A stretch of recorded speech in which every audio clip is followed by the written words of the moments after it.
Так, Алымкадыр Бейшеналиев боюнча журналисттер дагы айтканында, депутаттар айтканында маалымат бар бизде. Кылмыштын белгилери бар деп биз кылмышын козгогонбуз. Кылмышты козгогондо ал кылмыш далилденет, бул сотко жетет деген ишенич болбойт да. Бизде кылмыштын белгилери бар экендиги билинсе кылмыш козгойбуз. Ошол тараптан кылмыш козголуп тергелип жаткан. Бирок Ички иштер министрлигине баягы министр менен биздин арабызда кандайдыр бир пикир келишпестик болду да билесиздер. Ал киши бир нече жолу маалымат массалык каражатына кайрылды. Бирок биз тараптан эч кандай жооп берилген жок. Бирок ошого карабастан биз адилеттүү болсун, күч менен тергөөнү бүттү, сотко жиберилбесин деп Ички иштер министрлигине иштердин бардыгын өткөрүп бергенбиз. Алар тергөө жүргүздү. Тергөөнүн жыйынтыгы менен кылмыштын курамы деп чечим кабыл алышты.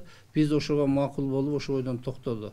Ал эми Бейшеналиевдин укугу бузулганы боюнча ал арыз менен кайрылса, биз тиешелүү кызматкерлерди эгер ошондой аракеттер болсо биз карайбыз. Бүгүнкү күнгө чейин арыз түшкөн жок, андай маалымат жок бизде.